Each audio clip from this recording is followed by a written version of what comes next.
The WWE has announced a new batch of releases just the day before their Crown Jewel PLE event. And if we're being honest, we saw this coming. Baron Corbin, Indi Hartwell, Tegan Nox. As much as I hate that they're all being let go, I'm not surprised. And neither are you.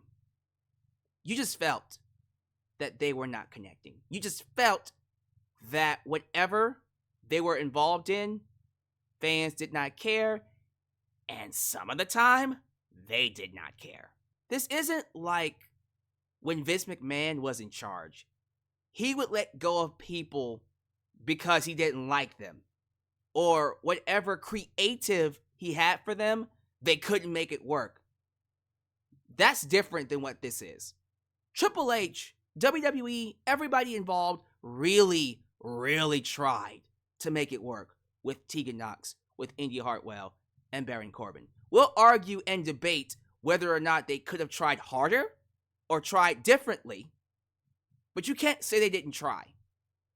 And honestly, when you think about it, these three, compared to the 10, 12, double-digit releases that the WWE used to do, I would rather get 3 releases than 10 plus, and we see a mass exodus of talent, because that's more depressing.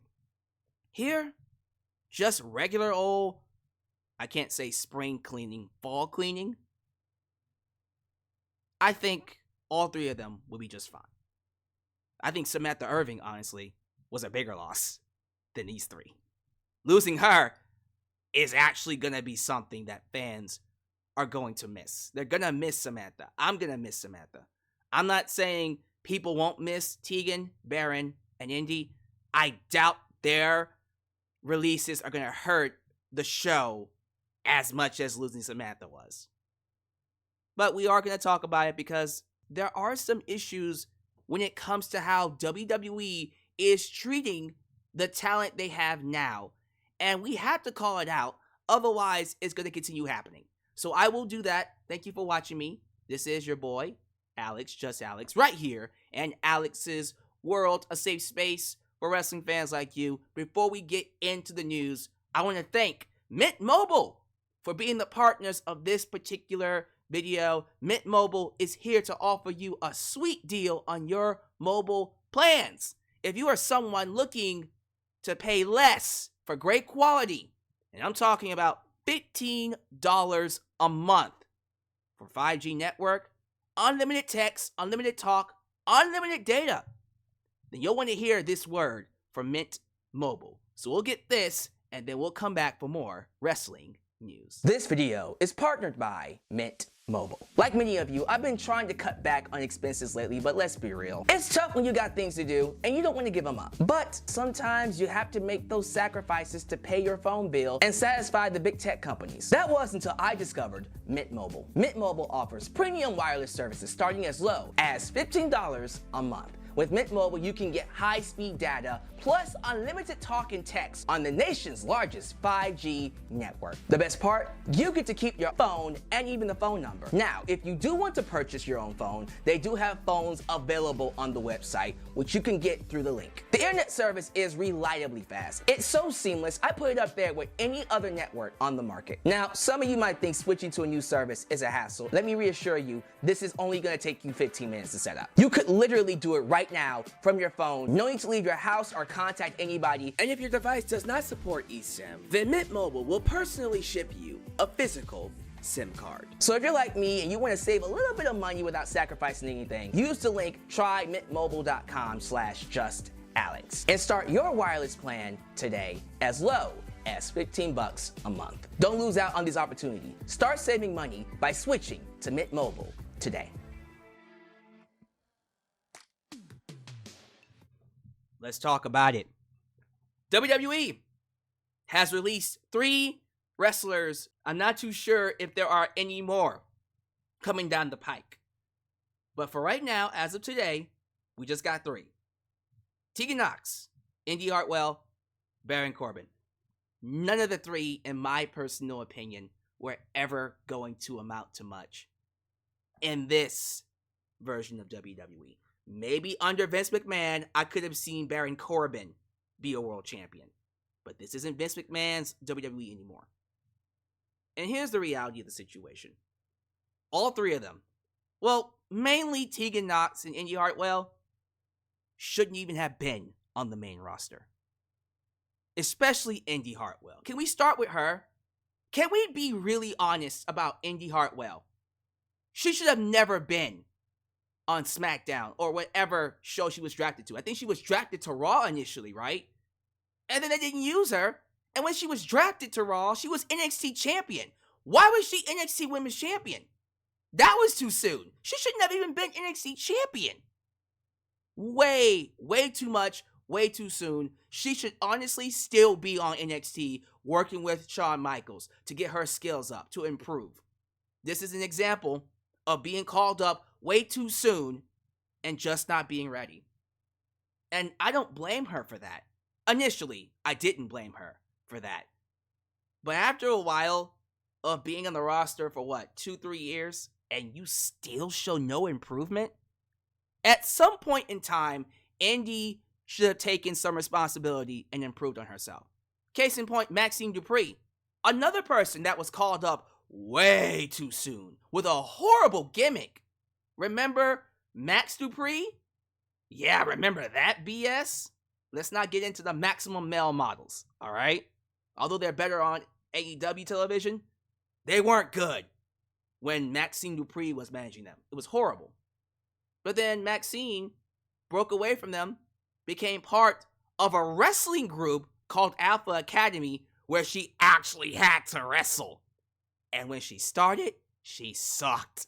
And everyone let her know that she sucked.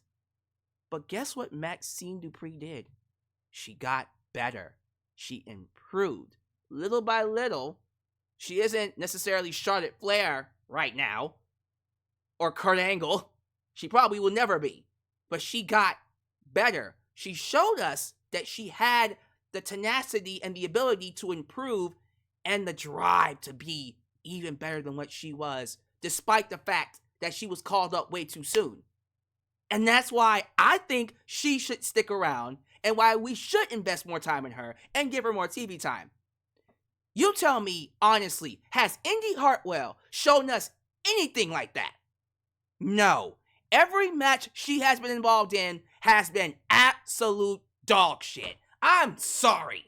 I think she might be a nice person behind scenes. She probably is. But in terms of an in-ring talent, she's not good. Could she have been good if she stayed on NXT and got better over time? Maybe.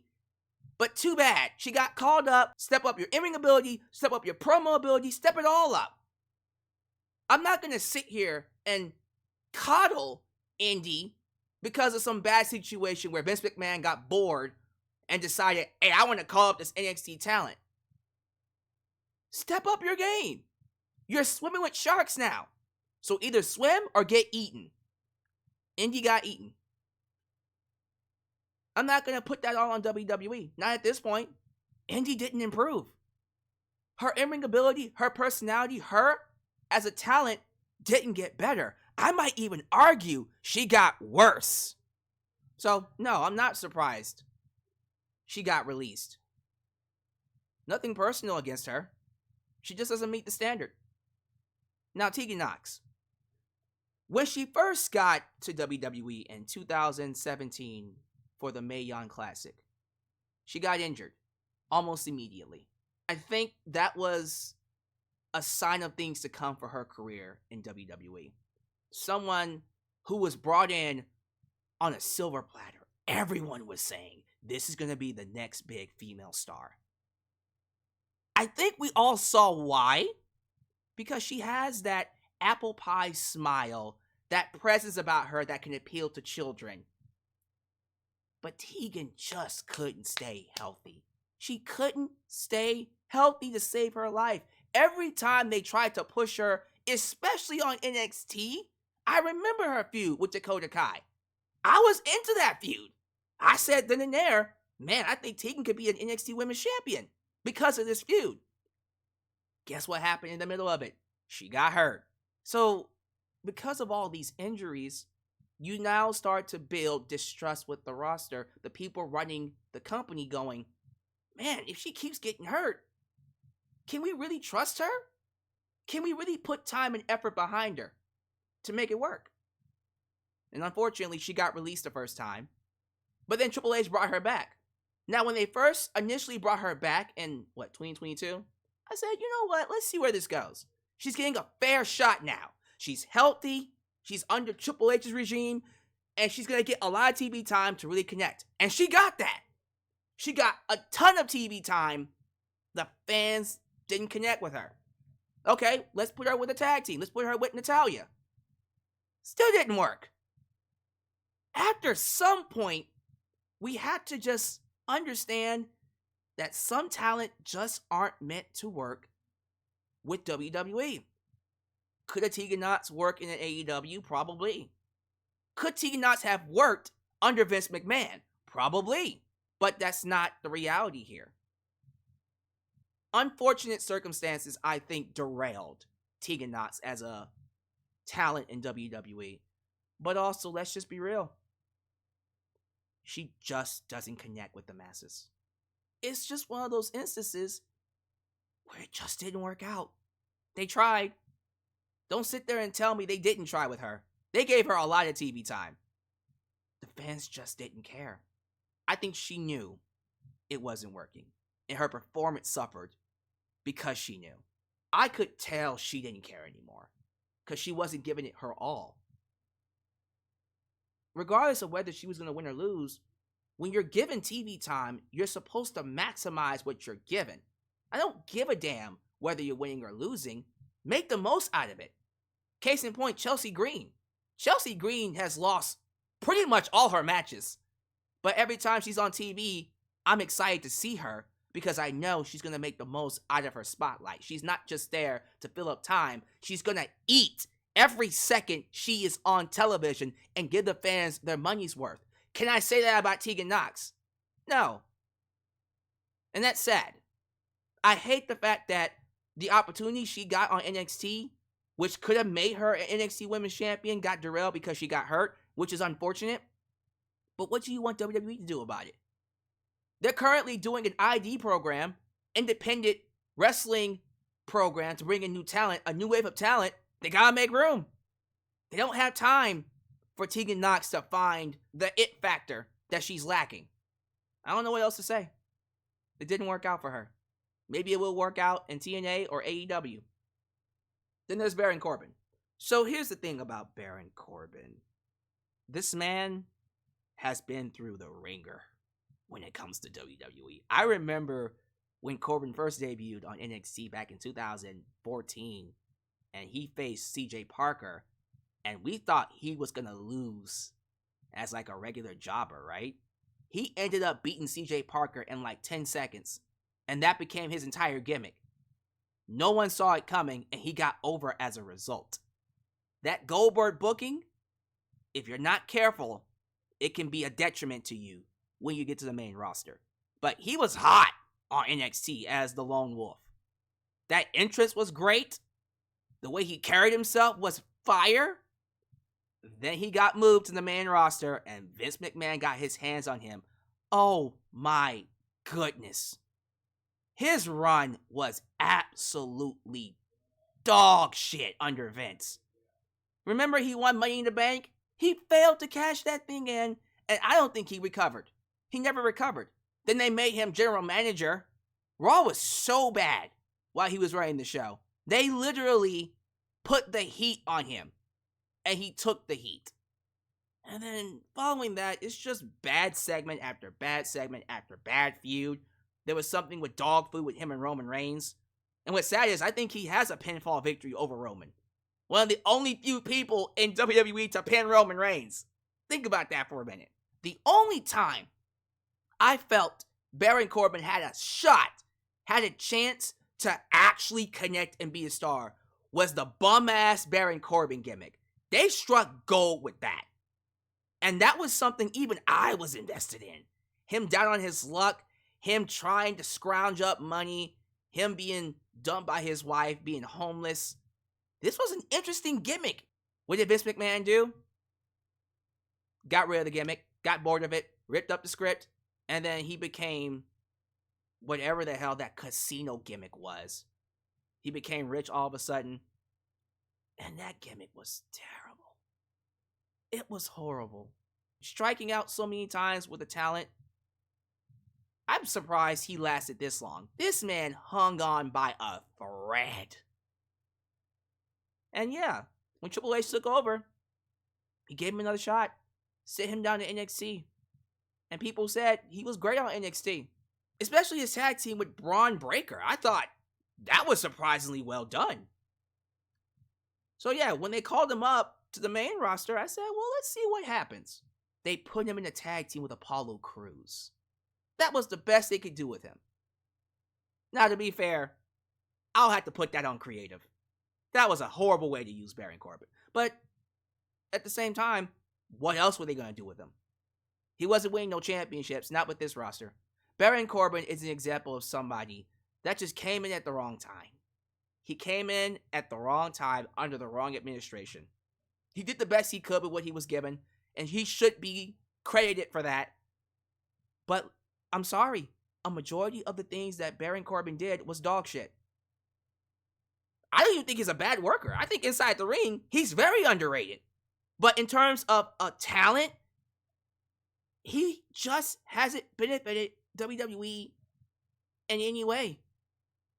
So the fact that he's being released now is a blessing, because he should have been released a long time ago. He could have been released way before 2024. So he lasted as long as he could. He hung on by a thread and made millions. I don't feel bad for him. I think he'll be just fine. And I guarantee you, he's getting that call from Tony Khan. He is getting a call from Tony Khan, and he will be hired by AEW. That I guarantee you. I'm calling that one before it even happens. Tegan Nox might go there. Indi Hartwell might go there too. I don't think she should. I think she needs to go back to the drawing board and work from square one again.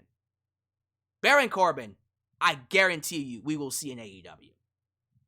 For better or worse. Listen, we're at that point now where WWE is looking to the future. We did a video, a live stream actually, on this new ID program that WWE is currently initiating to bring in a new wave of indie talent. They gotta make room. It's a whole new game now. If you ain't cutting it, he's gonna cut you. At the very least, it was just 3. He could have done a solid 7. I can think of maybe 4 more talents that aren't getting TV time, that probably are gonna get cut, but survive this time. It's a new generation now. The ones that I felt should have been pushed probably don't have any value in 2024, heading into 2025. And now that WWE is about to go to Netflix, The Rock is here, Cody Rhodes, and many other top talent are pushing the envelope and raising the bar. If you ain't cutting it, you gon' get cut. It's that simple. It ain't nothing personal, it's just business. And that's the truth. You all saw Tegan Nox, Indi Hartwell, Baron Corbin getting released. If you tell me you didn't, you're lying to me. Regardless, give me your thoughts about these releases. Let me know how you feel about the subject. Thank you for watching me. As you file out, do all the YouTube things, like the video, subscribe, and click that bell to catch all my content when it comes out. Follow me on social media, Facebook, Twitter, Instagram, TikTok, and donate using PayPal, Patreon, Cashapp, and Venmo. I love you all, and I'll catch you guys next time right here in Alyx's World. The place that is, was, and forever will be a safe space for wrestling fans like you. Peace.